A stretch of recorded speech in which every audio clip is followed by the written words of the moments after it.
Hello and welcome to my review of Flames of War 4th edition Desert Rats book dealing with the English or British forces in the desert 1942 to 43. On the front cover you get the dynamic, typical battle scene we'd expect from Battlefront. On the back it gives you a little bit more detail as far as the war in the desert. It gives you insight. It gives you more information about what you would expect to find, and it gives you some of the lists. However, it is not completely.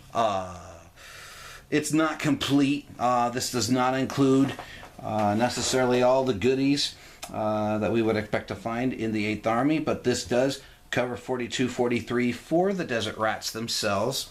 So you got a nice appearing cover here giving you the basic setting. Again, this is geared for the person who is new to Flames of War. They know very little to next to nothing about World War II, so it gives the grand big picture setting. And then of course we got a mix of actual wartime photos that are theme appropriate, so to speak. And then of course you've got your table of contents. Now it also includes some actual units of the British 7th Armoured Division, including the Royal Scots Greys, the County of London Yeomanry, the 8th Hussar. They talk about the Rifle Brigade, and then they get into support units, and then of course how to paint, which is really nice. So it gives you a little bit of a background about the Desert Rats, who they were, what were they doing there in the Middle East. And then of course it gives you some British special rules explaining some of the things there, which if you have the cards, a number of those rules as far as how the dice roll are modified, it's already incorporated into the cards themselves. Now, while you may not have the cards themselves, you do have pictures of the cards in the book, so you'll see that in just a moment. So it talks a little bit about, hey, how has the war been progressing so far? And it gives you a timeline. Again, this is really meant for people who are not familiar with the Desert War. I think this is a positive for people. It doesn't matter what age level that you're looking at. Okay, talks about the Battle of Gazala, and it gives you the grand sweeping map so you get the idea of what has been happening in 42. Now, certainly there was the early war portion where Rommel first came on the scene, and, well, hey, he did, the rest is history. So then, of course, we talk, it's concentrating a lot on the battles of El Alamein. So we have our first battle of El Alamein. Again, they give you the general map as far as where things were, and the 7th Armored Division, its involvement in the Battle of El Alamein. And then, of course, it gives you the overview for the second battle of El Alamein. As well, it indicates the minefields, indicates the brigade level on up units doing the attacks, where they move. And then, of course, it gives you an overview of British armored fighting vehicles like the cruiser tanks, the Crusader II, the Crusader II CS, okay, which means CS stands for close support, okay. The Crusader III, which, again, that was armed with a 6-pounder gun, so that definitely packed a punch. In time for the second battle of El Alamein, the Universal Carrier, some people know it as the Brent Carrier, the Humber, and then, of course, you had the American-made units like the Honey, which is the American Stuart, the M3 Stuart, and then, of course, the Grant Tank, which, again, the Americans, when they give designations to their tanks, they use like M1, M2, M3, depending on what order that particular model was. The British found that a bit confusing, so they decided to go and give names based off of American Civil War generals, hence the term Grant, the Lee, the Sherman, etc. Now, also, you got some nice, lovely pictures here that gives you an idea of what can be done on the desert battlefield. And considering that I am not new to Flames of War by any stretch, I am new to the desert scene. The closest I've ever come to this time period was dealing with the Americans in Tunisia in 43, basically. That's when I did a couple of fights on those. But you can see here, we talk about Monty's Desert Rats. This focuses on the 7th Armored Division. It gives you the breakdown by brigade, so if you wanted to recreate one of the brigades, that is an awesome thing to do. And then it talks about the lists here. Now, some people may think, well, the lists, they look a little bit different than from the previous editions. I think the lists were simplified, they were more streamlined, that it would be easier for a person to go put together a force. I think they made more allowances for different things. I will give you an example here. Here's a Desert Rats force where you can have more than one formation in your force. You could have a Grant formation. You could have a Crusader formation. You could have a honey formation. You could have an infantry formation if you so choose. But you see, within that, there's the compulsory, okay, where you need at least 2 from one of these. Now, if you notice here, it's either you choose one or the other. So within the one formation, you couldn't have honeys and crusaders, which was at least the same in the not the North Africa book, but in the Africa book. I'm dating myself there. But if you come down here and you see formation support, you may field compulsory combat units with a black box from the above formations as support units. So, in theory, I could have a Grants, I can have Crusaders, but I can also have a honey unit, as a support. But that's not the compulsory. So, that's changed a little bit. So, of course, you get artillery and armored cars, infantry. Moving on, they go and work with the Royal Scots Greys. So, I think this is really more for the...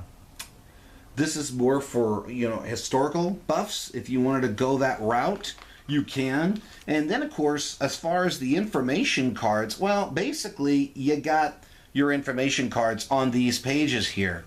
So if you don't physically have the cards, you could make them on your own, I suppose. Some people are trying to do that on the net already. Now, of course, you've got, for the Grant here, it gives you all the information that you need. Their last stand and remount and confident motivation numbers, they're all different. And the idea is they're taking into account special rules for the British, nationality rules for the British and British armor, and they incorporate that so that you don't have to worry about it. You can glance in the card and say, oh, okay, I can go with that. And that makes it a little bit easier, I think, for the new person to get on there and start playing, which is really the main objective of the game. That's what the guys at Battlefront are trying to do. Their point value system, it's still taking some getting used to. I'm so used to 200 points, 500 points, 1,000 points, 1,800 points, and here we're looking at 18 and 12 points here. Now they also include the special rules here, the features for the Grant. Again, this is for the Armored Squadron HQ. This is for the Armored Troop as well. Again, County of London Yeomanry, again with the 22nd Armored Brigade. These guys, they had Grants and they had their Crusaders. Okay, and then it goes into the information about the Crusaders, which is really nice. Then you have the 8th Hussar. Okay, this is the 8th King's Royal Irish Hussar, and with their honey armored squadrons, which is really cool because for the compulsory you can take one honey armored troop. You can also take a Grant troop. That's a nice backup there. So it goes again into the information of the honey armored squadron. So if you don't have the cards, you're not totally out of luck. They do include that in there. They talk a little bit about the Rifle Brigade here. Okay, again, this one was the 1st Battalion, the Rifle Brigade attached to the 22nd Armored Brigade, 7th Armored Division in October of 42. So it gives you the choices that you have. They will release that in an upcoming box. I don't know the date of release off the top of my head, but it gives you what options you can take for the motor company. Then it goes into detail about the motor company, HQ, the 6-pounder anti-tank gun, mortar platoon, Universal Carrier Patrol. Again, features and special rules. The 3-inch mortar section, that's useful. Vickers MMG platoon, somehow I don't think it's going to penetrate, you know, Panzer III or Panzer IV armor, but it will keep infantry heads down for sure. Support units, this is where you start looking at the 25-pounder field troop. You can get that either as a 2-pounder group or either 2 of the guns or a 4-gun group, depending what you are interested in. And then, of course, it gives you the artillery stats, can do smoke bombardment, and then you have direct fire, which is also cool. We know there was a fight where the 25-pounders were used in direct fire, and they were pretty effective with it. They took out a lot of Germans, but the outcome was inevitable. Still, you got to give props to them for that. Honey OP observation post. Okay, 17-pounder anti-tank troop, which it wasn't there apparently for El Alamein, or it was at the Second Battle of El Alamein in very limited numbers, but by the time it was 43 where you were starting to see them, these guys are nasty. These are the guys that can go and whack Tigers, Tiger 1s. Humber armored car, again, the stats, and then of course the Bofors light AA, and then the Hurricane tank buster as well.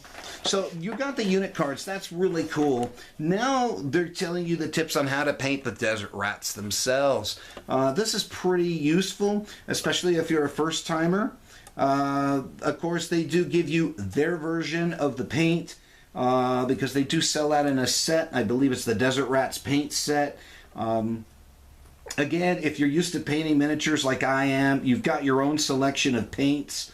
I debated about what really was the Rommel shade. I had one person tell me, oh, it's an olive color. I went with the German camo dark brown, and I watered that down, and I used that to do the wash over my tanks because basically you want this to get down to the recesses, and then after that you can go and repaint it, and that's going to turn out to be fine. That works.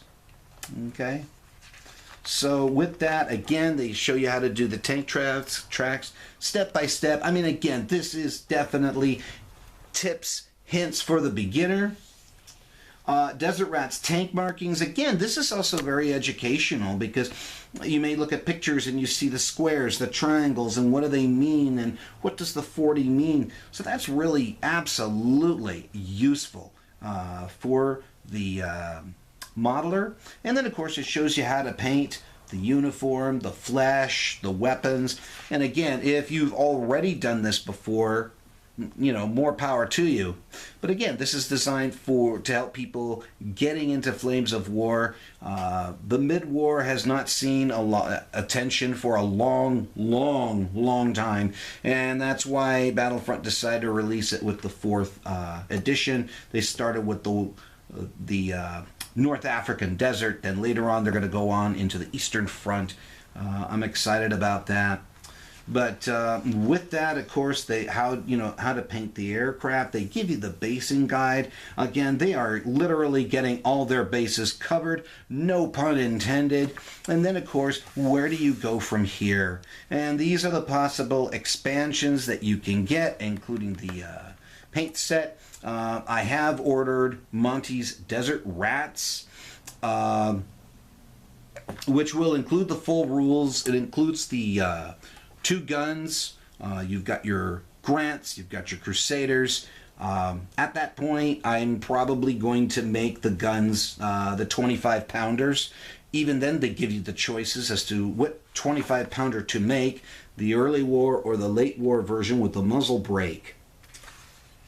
And then at the end, it gives you Europe in 1942, how the map has changed as far as the furthest extent of German conquests. You know, it's a pretty packed book. It's not that expensive, although I would probably say that this is probably not complete. I imagine there's going to be more British stuff coming out. I don't know when, obviously. I don't work for Battlefront. I buy this stuff on my own, and I just take a look at it and let you guys know what I think about it. All right. Hey, I hope that this review helped you guys out. And, well, God bless you and have a good day.